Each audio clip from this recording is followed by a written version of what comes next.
hot, spicy, and a little virtuous as well. These meat-free noodles are what you want to be eating when you need that kind of healthy-ish vibe. These are my Korean kimchi vegetable noodles. They even smell spicy. I love it.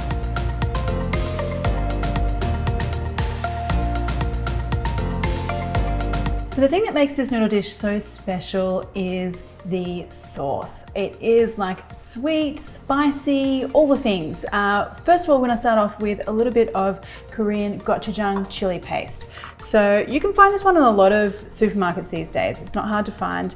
And it's a fermented chili paste, so it's kind of got like a big umami kick as well as like a nice heat level. It's not overly spicy, and it does have a really lovely ruby red color, which I love. And now here's kind of like an optional ingredient, but you know me, and I love things super spicy. These are Korean gochugaru red chili pepper flakes. So they have a beautiful red color, which again, like I just think makes everything pop and just really special. But you know, you could leave them out, or you could just add a little bit of chili powder, like totally up to you how you go with the spicy level. To that, I want to add some soy sauce, and I also want some sesame oil. And for that little bit of sweetness, we're going to use honey. Now that is going to give us a really nice natural sweet flavor.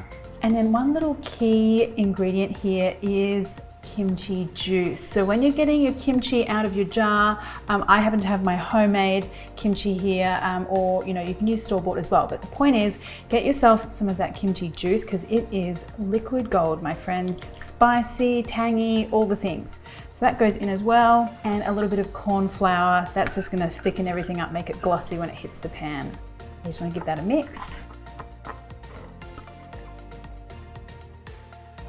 Now, just before we get into our wok, I do want to just prep some spring onions here.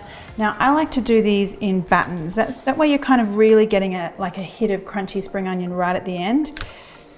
Just thin them out a little and then cut them into pieces. All right, so everything is just about ready to go. Before we start stir frying, always important to have everything sliced and diced, ready to go. I've got a lovely plate of vegetables here. Now, just one little note here. With the kimchi, it's not always completely vegan or vegetarian. So just have a quick check. Sometimes there are, there's fish sauce or seafood products in there as well. So quick check on that if you're making this for your vegan friends. Now, when your wok is really nice and hot, add in your oil, and you want to go in here with a good hit of garlic and some onion. And then let's start going in with our vegetables. So we've got carrot. Let's toss those around a little, get them started in there first. Got zucchini. And then you want to take your kimchi. So mine's like a cabbage, daikon, and spring onion version. So that goes in.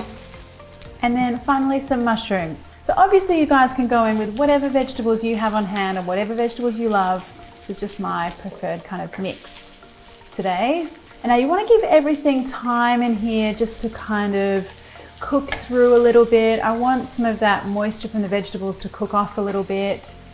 So just give it like 2 or 3 minutes here. Now we can put our noodles in. So I've got these like really thick, chewy Hokkien noodles. Any kind of noodle is perfectly fine here.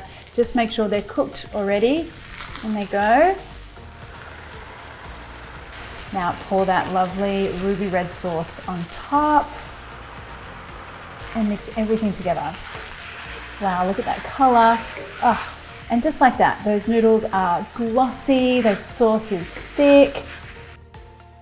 Okay, now let's put our spring onion in. And I just like to give them a quick toss so they're still nice and crunchy when I go to eat them. And that is it. Let's get these out onto a plate. We've got some final little bits of zhuzhing to do before we serve these up. Now this isn't optional, but I often have these like little roasted seaweed snacks in my pantry anyway. My little daughter Charlie loves them. So I just grab a hold of some of those, basically just crunchy roasted seaweed. And then a little sprinkling of sesame seeds. And there you go, guys. Totally not boring, amazing, colorful, quite good for you noodles that you can make any night of the week. Now let's get in here and see how we've gone.